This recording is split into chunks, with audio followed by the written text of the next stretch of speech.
Evan Smith joins us today here in San Antonio. Usually he's in Austin, where he's editor of the Texas Tribune. He just conducted a stage interview of Senator Lindsey Graham for the Hispanic Chamber of Commerce.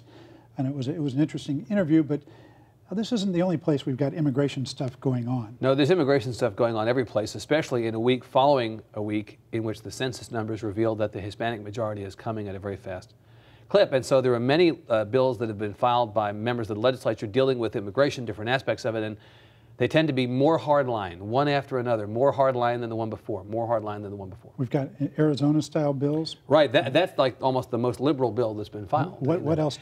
Well, we have a bill filed that would criminalize the conduct of anybody who knowingly hires an illegal or undocumented worker, except if you're a domestic help. We don't do it if you hire a maid. That's okay. I wonder what the politics of that could be. Right, sure. We have a bill that would we have a bill that would require school districts, for instance, to figure out whether students who enroll are citizens. As a mandate on these school districts. Before you enroll these students, determine whether they're citizens. I mean, it's a long list of things, and not all of them will pass. Some of them are likely to pass, but it begs the question of whether immigration on this edge of the ideological spectrum is so important for Texas. Now, Texas traditionally had been more moderate on immigration issues than, say, California. Sure. In fact, George W. Bush positioned himself as governor as the anti-Pete Wilson. He didn't want to be the governor of a large state with a big Hispanic population who took the hardest line.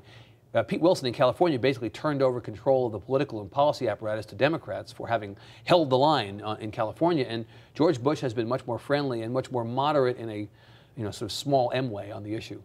Now, there's an interesting dynamic for some of the Republican leaders. Sure. A lot of their base want the really strong medicine, right. But a lot of their major contributors are from industries like home building and right. chicken growing and things like that right. do tend to use a lot of immigrant This labor. is where the business community is much more with the Democrats in the legislature, at least, who believe that we should slow play a lot of this hardline stuff and come up with a solution that would be more of a compromise. And the fact is, there's a political consequence to this, too. If the Hispanic population is growing as much in Texas as we believe it is, you don't want to run all those voters off and force them to leap into the embrace of the Democratic Party. The Republicans would like to get a percentage of the Hispanic vote. George W. Bush used to get routinely 35 to 40 to 45% of the vote. Republicans want to continue to enjoy the Hispanic community's support. Now, you have some new information, though, in terms of the broader public's reaction to immigration issues. Yeah, the University of Texas Texas Tribune poll that came out this week showed that, in fact, the public we polled, at least, is with the hardliners. We think that the people who introduced this legislation are out there on their own. The public overwhelmingly supports a lot of the hardline measures I mentioned and many others. Now, there's a sociologist in Houston at Rice University who's been doing a poll for 30 years of the Houston area. And what he shows clearly is that when economic times are bad, the attitude towards immigrants gets tougher. Of course, because they, in quotes, are taking our, in quotes, jobs.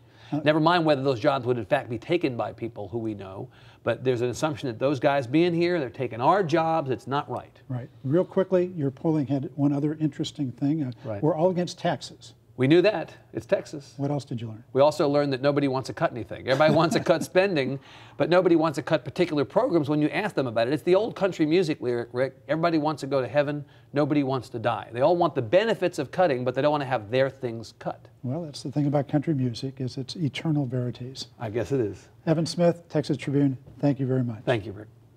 We've set up a link to the Texas Tribune website.